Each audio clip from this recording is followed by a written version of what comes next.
Vietnam and what a country it is.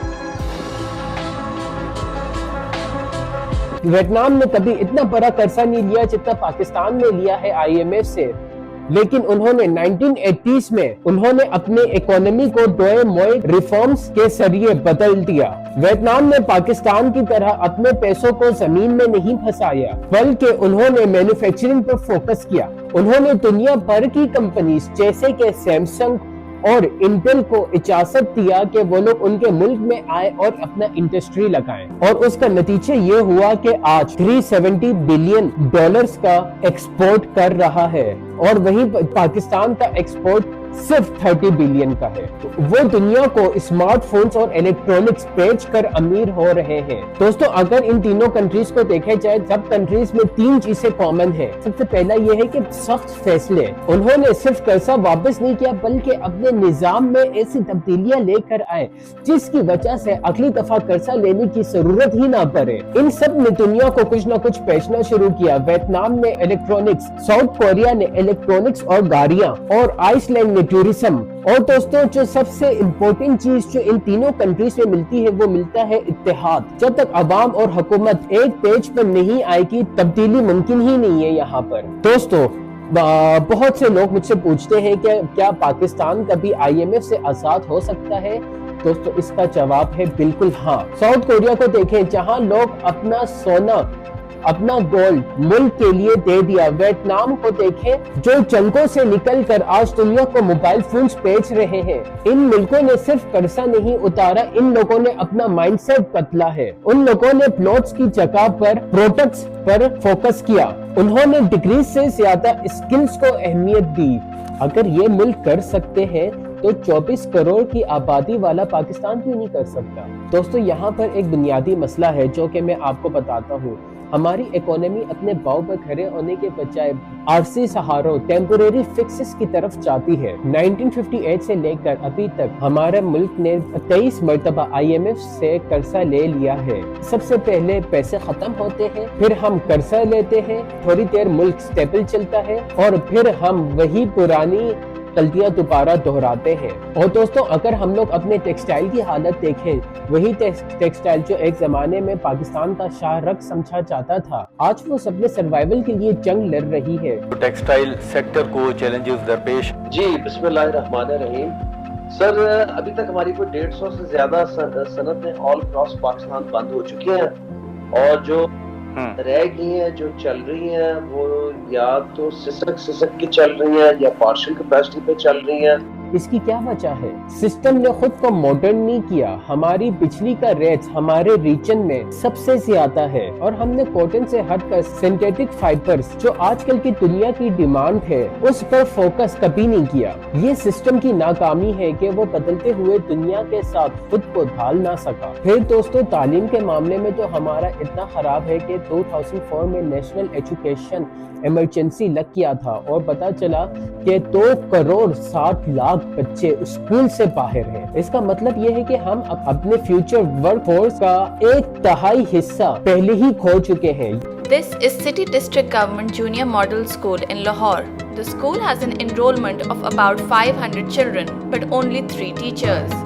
There are 10 faculty positions currently vacant at the school. پھر مسئلہ آتا ہے دوستو train کا، اور یہ مسئلہ ان کا نہیں ہے جو اسکول نہیں جا رہے ہیں، بلکہ یہ ان کا مسئلہ ہے جو یونیورسٹی سے بڑی بڑی ڈگریاں لے کر بھی جابز کے لیے ترس رہے ہیں۔ 2024 اور 2025 میں ہمارے بڑے 14 لاکھ پروفیشنلز، جن میں 5000 ڈاکٹرز اور 11,000 انجینئر شامل ہیں، وہ ملک چھوڑ کر چلے گئے۔ جب کوئی ملک پروڈکٹ ایکسپورٹ کرنے کے بجائے اپنا بہترین صحن ایکسپورٹ کرنے لگ جائے تو اکنامک پاور بننے کا خواب ادھورا ہی رہ جاتا ہے۔ پھر دوستوں جو ہمیں سب سے پیچھے کھینچ کر رکھتی ہے اس میں جو ہے ہمارا مائنڈ سیٹ آتا ہے دوستوں، اور مائنڈ سیٹ کو سمجھنے کے لیے میں یہاں پر ایک ایگزامپل دوں گا کہ پاکستان میں ریئل اسٹیٹ کی سوچ انوویشن کے راستے میں ہمارا سب سے بڑی رکاوٹ ہے۔ دوستوں یہاں پر عموماً یہ ہوتا ہے کہ جس کے پاس 1 کروڑ روپے آ جائے اس کے مائنڈ میں سب سے پہلا خیال آتا ہے کہ پلاٹ خرید کے رکھ لو، لیکن دوستوں پلاٹ خرید لینے کو ڈیٹ کیپٹل ڈیجیٹل کہتے ہیں. اس سے نہ کوئی فیکٹری لگتی ہے,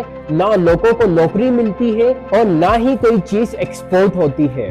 ویتنام اور ساؤتھ کوریا جیسے ممالک نے اپنے سرمایے کو مینوفیکچرنگ اور ٹیک میں لگایا. پاکستان کی سوچ نے ہمیشہ شارٹ ٹرم اور ٹیکس فری زمین کے منافع کو ہمیشہ لانگ ٹرم اور ٹیکسیبل انڈسٹری پر ترجیح دی ہے. دوستو یہاں پہ بالکل نا امید نہ ہو, آپ آئی ٹی سیکٹرز کو دیکھیں, یہ وہ واحد جگہ ہے جو پرانے سرے کلے سسٹم کو بائی پاس کر آگے بڑھ رہی ہے. دوستو 2025 میں ریکارڈ ایکسپورٹ ہوا ہے ہمارے آئی ٹی اسٹوڈنٹس کا. فسکل ایئر 2024 and 25 میں پاکستان کی I T export 4.6 billion dollars کے ریکارڈ سطح پر پہنچ گئی, جس میں 26% کا اضافہ ہوا. دوستو یہیں پر آتا ہے فری لینس بوم. پاکستان اس وقت دنیا کا 4th largest freelancing hub بن چکا ہے. ملتان, فیصل آباد, ملتان سے نوجوان یوٹیوب سے سیکھ کر ڈالرز کما رہے ہیں اور سلیکون ویلی کے لیے کام کر رہے ہیں.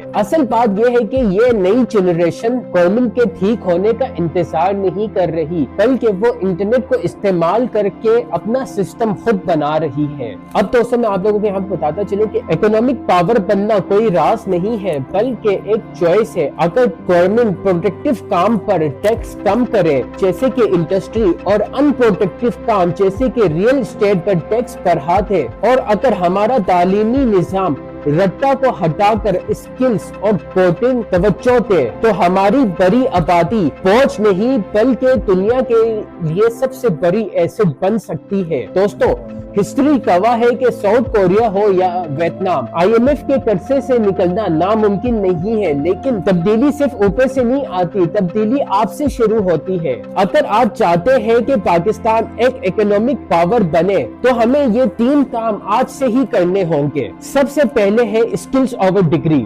صرف کاغذ کے ٹکڑے ڈگری جمع نہ کریں, کوئی ایسا اسکل سیکھیں جس کی دنیا کو ضرورت ہو, چاہے وہ کوڈنگ ہو, ڈیجیٹل مارکیٹنگ ہو, آن لائن ٹریڈنگ ہو, یا انجینئرنگ ہو, یا ڈاکٹر کی فیلڈ میں اسپیشلائزیشن کی ڈگری ہو. دنیا کو اپنا ہنر بیچے, نہ کہ صرف وقت. Invest in ideas not in plots. جب بھی آپ کے پاس تھوڑا سا سرمایہ جمع ہو تو اس کسی پرانے فائلز یا پلاٹ میں پھنسانے کے بجائے کسی بزنس میں لگائیں, کسی اسٹارٹ اپ میں لگائیں, یا کسی پروڈکٹیو کام میں لگائیں. ملک اسی وقت ہی بڑھتا ہے جب پیسہ سرکولیٹ ہوتا ہے. پھر دوستو یہاں پر آخری کام جو ہم نے کرنا ہے وہ یہ مائنڈ سیٹ اپنا نوکری ڈھونڈنے والی سوچ سے نکل کر ویلیو کریٹ کرنے والی سوچ اپنائیں. ہم 24 کروڑ لوگ